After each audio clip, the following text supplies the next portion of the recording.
दोस्तों, उत्तर प्रदेश में कस्तूरबा गांधी आवासीय बालिका विद्यालय में शिक्षकों के लिए जो मानदेय होता था महीने में, उसे बढ़ा दिया गया है।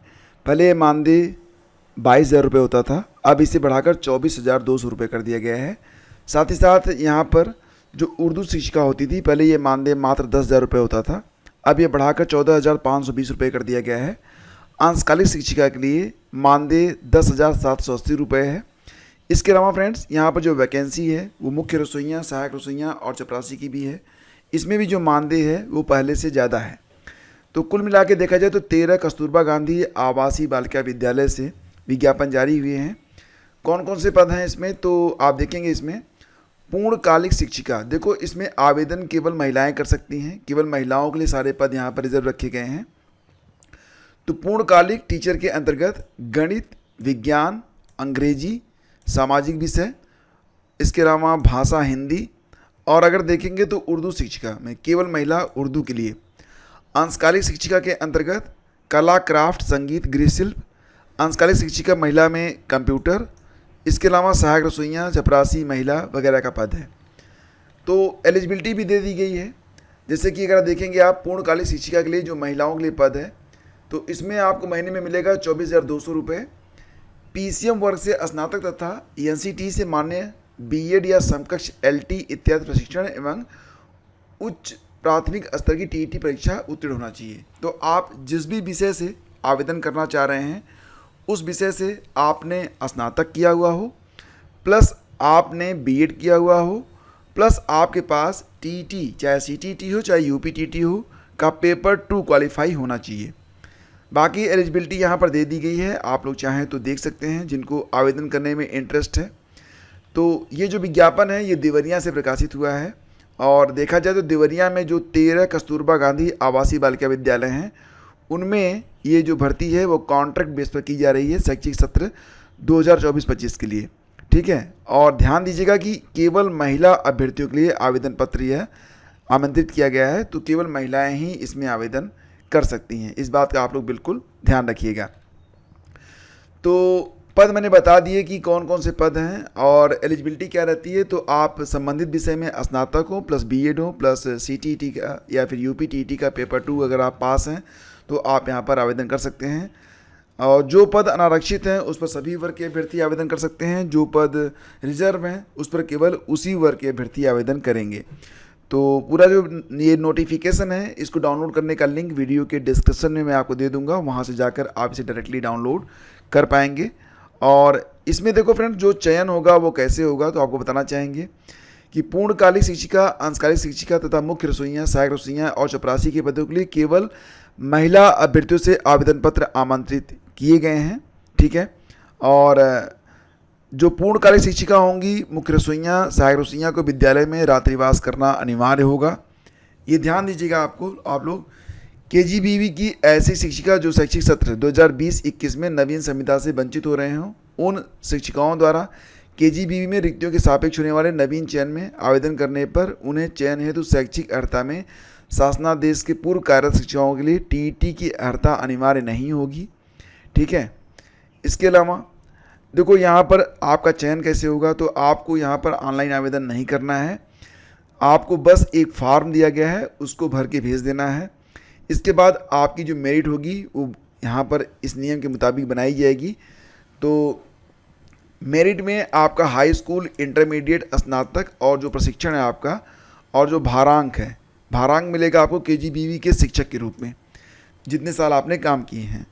तो हाई स्कूल का जो आपका प्राप्तांक का प्रतिशत है उसका 10%, परीक्षा में प्राप्तांक का प्रतिशत इंटर वाला उसका 10%, स्नातक में जितना आपने अंक प्राप्त किया है उसका 20%, और परीक्षा में प्राप्तांक के प्रतिशत का 30%।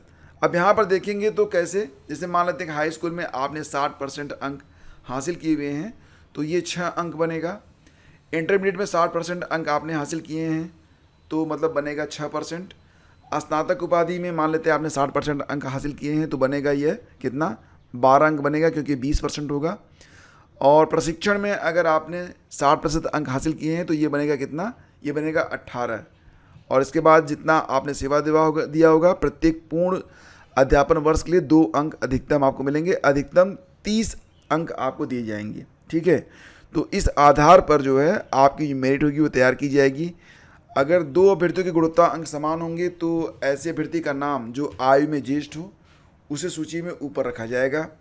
दो या दो से अधिक अभ्यर्थियों के गुणवत्ता अंक और आयु समान हो तो जो नाम का अंग्रेजी माला का वर्णक्रम होगा उसको देखा जाएगा कि किसका नाम पहले आ रहा है। ठीक है। बाकी जो एज लिमिट है वो 25 से 45 साल होनी चाहिए। आयु की गणना 1 अप्रैल 2024 के आधार पर की जाएगी।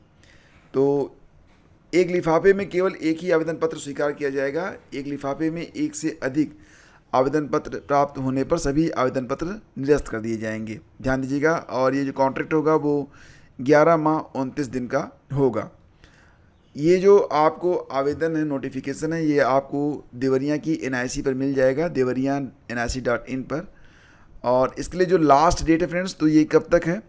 इच्छुक अभ्यर्थी अपना आवेदन पत्र पंजीकृत डाक के माध्यम से कार्यालय जिला बेसिक शिक्षा अधिकारी देवरिया पिन कोड 274-001 के पते पर दिनांक 20 जुलाई लास्ट डेट है। ध्यान दीजिएगा, 20 जुलाई तक आपको आवेदन हर हाल में कर देना है। लिफाफे के ऊपर कस्तूरबा गांधी बालिका विद्यालय हेतु आवेदित पद का नाम और विषय लिखना अनिवार्य है। अब ये जो फॉर्म का प्रारूप है आप देख रहे हैं, आप चाहें तो इसे हाथ से भी लिख सकते हैं, अदरवाइज इसकी टाइपिंग करवा सकते हैं या फिर आप इसका प्रिंट आउट ले सकते हैं।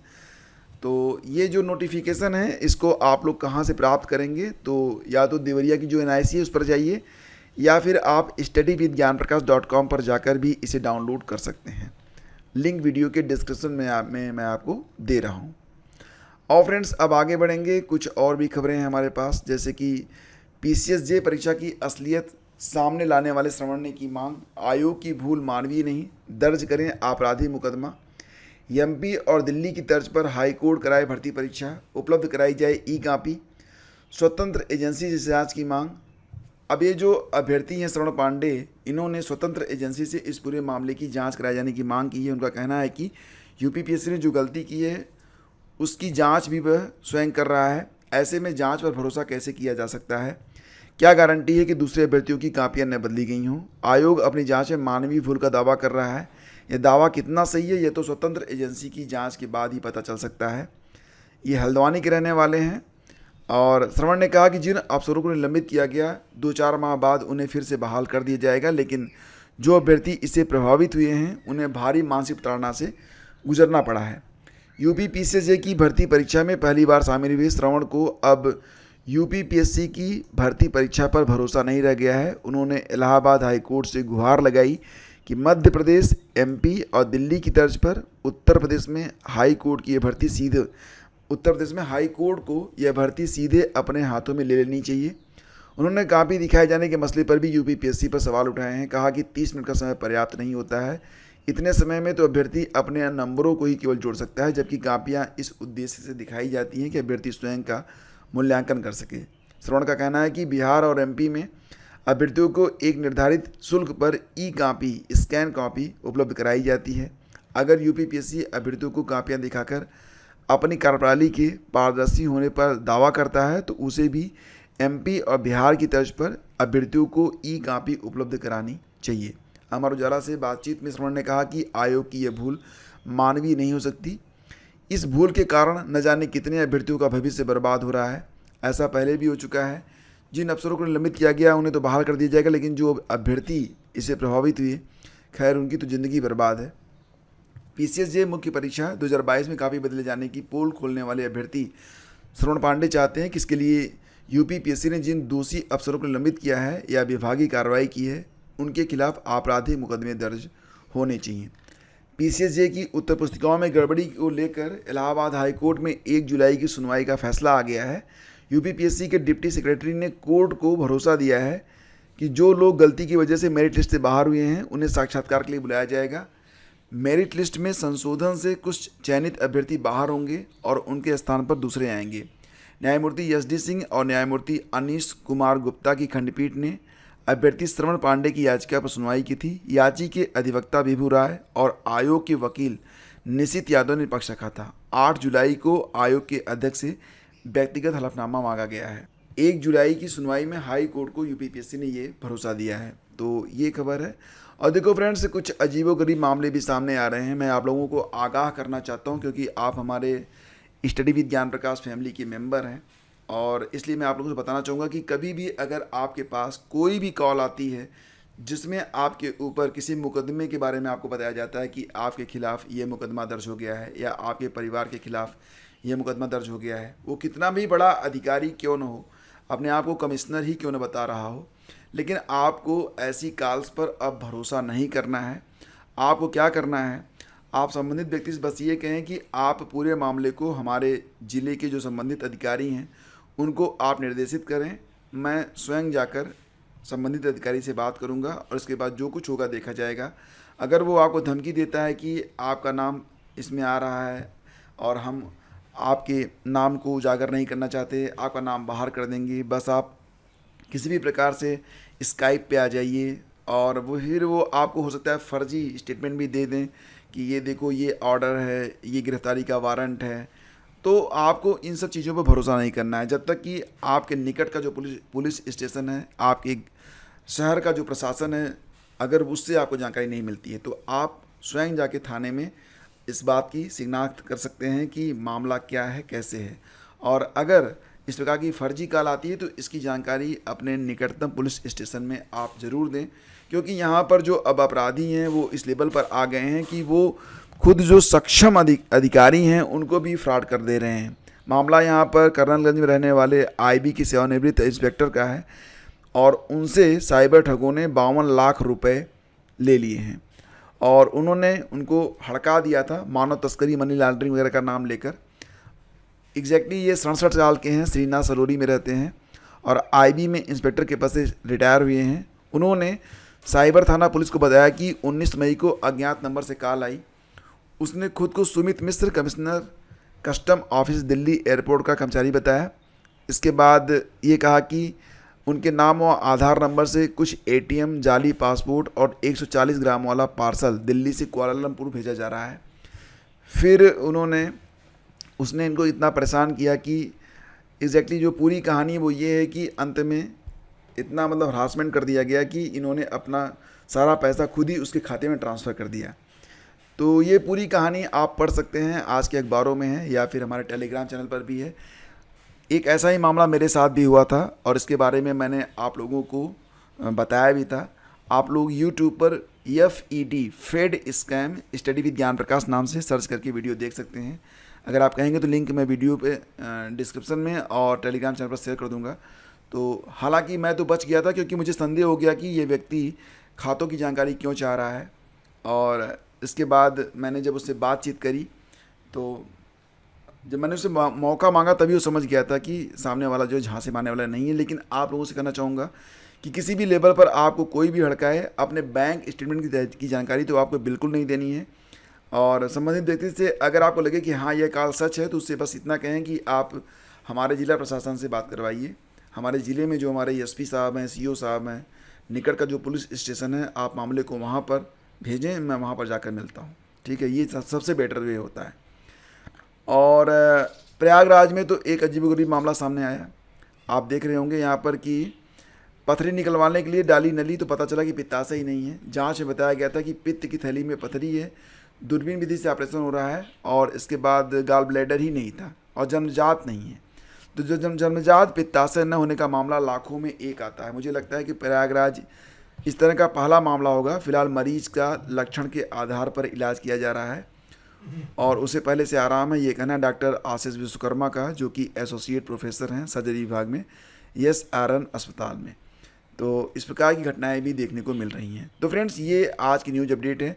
आज करंट अफेयर की क्विज आप लोग जरूर लगाइएगा। मैं आप लोगों से कई बार कहता हूँ कि करंट अफेयर आप लोग बिल्कुल मत चूकिए, क्योंकि करंट अफेयर एक ऐसी चीज़ है जिससे हर प्रतियोगी परीक्षा में 20 से लेकर 25 प्रश्न, यहाँ तक अगर आप देखेंगे तो जो EVS हो गया, पॉलिटी हो गई, इकोनॉमिक वाला जो पोर्शन है वो भी अब करंट अफेयर पर ही पूछा जा रहा है। एग्रीकल्चर के प्रश्न भी करंट अफेयर पर ही पूछे जा रहे हैं। तो प्रश्नों की संख्या करंट अफेयर से लगातार बढ़ती जा रही है। इसलिए करंट अफेयर आप लोग पढ़ते रहिए, क्योंकि प्रतिदिन 10 से 12 प्रश्न ऐड हो रहे हैं। अगर आप चाहेंगे कि परीक्षा से 15 दिन, 20 दिन या 1 महीने पहले आप करंट अफेयर कंप्लीट कर लेंगे तो ये पॉसिबल नहीं हो पाएगा। आप पढ़ भले लें, याद नहीं कर पाएंगे। इसलिए प्रतिदिन आप लोग क्विज़ ज़रूर लगाएं। और क्विज़ के लिए आप लोग आ सकते हैं हमारी वेबसाइट स्टडी विद ज्ञान प्रकाश पर, या फिर आप आ सकते हैं टेलीग्राम चैनल पर, या फिर आप डायरेक्टली मात्र 5 से 7 मिनट देकर इस चैनल पर 7:30 बजे एक करंट अफेयर का क्विज होता है, उसको आप अटेम्प्ट जरूर करिए। और देखो फ्रेंड्स, जो लोग चैनल से पहली बार जुड़े हैं उनको बताना चाहेंगे कि इस चैनल पर दैनिक रोजगार समाचार सुबह 6:30 बजे, करंट अफेयर 7:30 बजे, डेली जीएस डोज शाम 6 बजे। अगर आप जीएस की क्लास करना चाहते हैं, history, polity, current affair, EVS वगैरह की, तो आप हमारा जो चैनल है ओनली जीएस मास्टर क्लास, इसको सब्सक्राइब कर सकते हैं। मंथली करंट अफेयर की जो पीडीएफ है उसके लिए लिंक वीडियो के डिस्क्रिप्शन में है। Telegram channel study with Gyan प्रकाश है, जरूर जाइएगा। और हमारी वेबसाइट है studyvidgyanprakash.com। धन्यवाद।